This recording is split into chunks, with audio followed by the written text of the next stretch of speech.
خب سلام مروکس، امروز اومدم آموزش شلاقی رو براتون بذارم. شلاقی کلا 3 مرحله داره. الان دارم چی میکنم دیگه. 3 مرحله داره، اینا رو هم باید تمرین کنیم. مثلا میایین داخل ترینینگ یا بتل چی میکنیم. 3 مرحلهش ایناست. یه دونه جامپ، اول جامپ و بعد چی؟ اول جامپ و بعد تیر زدن و بعد سویچ. اول باید نایف دستتون باشه، بعد جامپ و بعد تیر میزنید، بعد سویچ میکنید. ببینید بعضی ها میگه نباید صدا بده نایفتون، چون که شلاقیتون نصفه میشه. اگر صدا نده دیگه شلاقیتون کامله. نه کنین این کامله دیگه، حالا کامله. خب الان من خودم تازه یاد گرفتم، دارم سعی میکنم که شلاقی رو بزنم، ولی یکم سخته. لیم دیگه هستمش. داره میشه. دیدین الان همینجوری به این آسونی شلاقی میشه زد. نایفتون هم نباید تکون بخوره. به نوک نایف من دقت کنی، تکون نمیخوره که شلاقی میزنن، تکون نمیخوره. بعد اینا الان پریدم هم شلاقی زدم. در کل چیز خیلی سختی نیست، تمرین میخواد. مثلا یه دونه شلاقی شانسی بزنی بگی من مثلا بلدم برم بتل.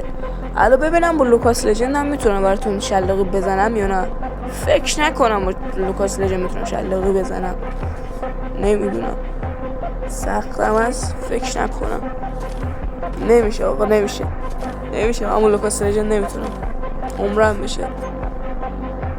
نمیشه آجی، نمیشه.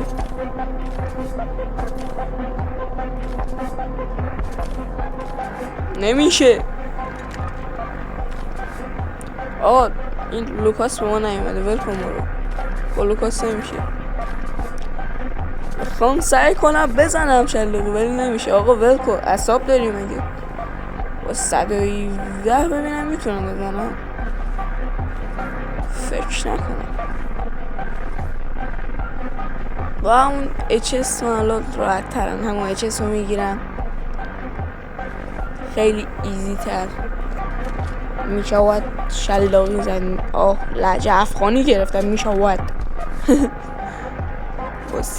HS مثلا میخواین چی کنین، نباید چی بشه از پایین بیاد، باید از بالا بیاد. الان ها کنین از پایین بیاد شلاقیتون خراب میشه. باید HS رو چیکار کنین؟ HS باید اینجاتون باشه، نه اینکه 117 بالا باشه HS پایین. اگر شما میخواین با 117 چی کنین شلاقی بزنین، باید به من سمت پایین باشه. با HS هم اگر بخواین شلاقی بزنی باید سمت پایین باشه، یعنی بالا باشه از پایین میاره. خب در کل چیز خیلی سختی نیست، بازم میگم چیز خیلی سختی نیست، نیاز به تمرین داره. من حالا خودم هم تازه دارم یاد میگیرم. خودم هم یک کم یاد گرفتم، حالا اومدم به شما هم بگم. حالا من نمیتونم بودو کنم شلاقی بزنم، خیلی سخته، ولی اونم تمرین میکنم، یاد میگیرم. الان 2-3 شات شلاقی دیگه براتون میزنیم که عشق کنیم دیگه. الان اینا نمیشه، بعضی موقع بیشتر موقعات نمیشه، چون که نایف هم تکون میخوره. هر وقت نایف تکون نخورد بدون که شلاقی میشه. الان دیدی ایزی 2 تا بنازم، این سومی هم بزن، ریدم داخل این شات. خب همین دیگه. حالا بچه ها به نظرتون با دنس میشه این کارو کرد؟ نظرتونه با دنس میشه شلاقی زد؟ فکر نکنم. اینجوری که اوکی وایساده، ولی با دنس فکر نکنم. این دنس از شناور میشیم تو هوا. حالا الان این کار رو نمیکنم، یک کم طول بکشه 2-3 تا اینو شلاقی بزنم. همین دیگه بچه. و اگر هم خواستین اتچمنت HS رو داخل کامنت ها بگین. اتچمنت HS من اوکی هم هست، وانشات هم میکنه اوکی دیگه. اگر خواستین اتچمنتشو به من بگین که من بذارم براتون. و اتچمنت HS هم برای مولتی اوکی هم برای بتل. حالا الان هم دیگه دارم سعی میکنم که دوباره شلاقی بزنم، میتونم ولی این ای خدا زبونم چی شد.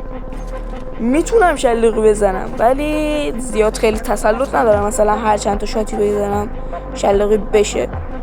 بعد داخل بتل سخت‌تره چون که انمی روبروتون، تو نمیتونی 50 بار شلاقی بزنی که شما باید سعی کنی نهایت 2 تا بتونی بزنی. اون 2 تا نشه سر سومی یارو میبینی یارو یا اودن داره یا بیواید محتط تو پاره میکنه با اون گانی که دستشه، چه بات باشه چه پلیر.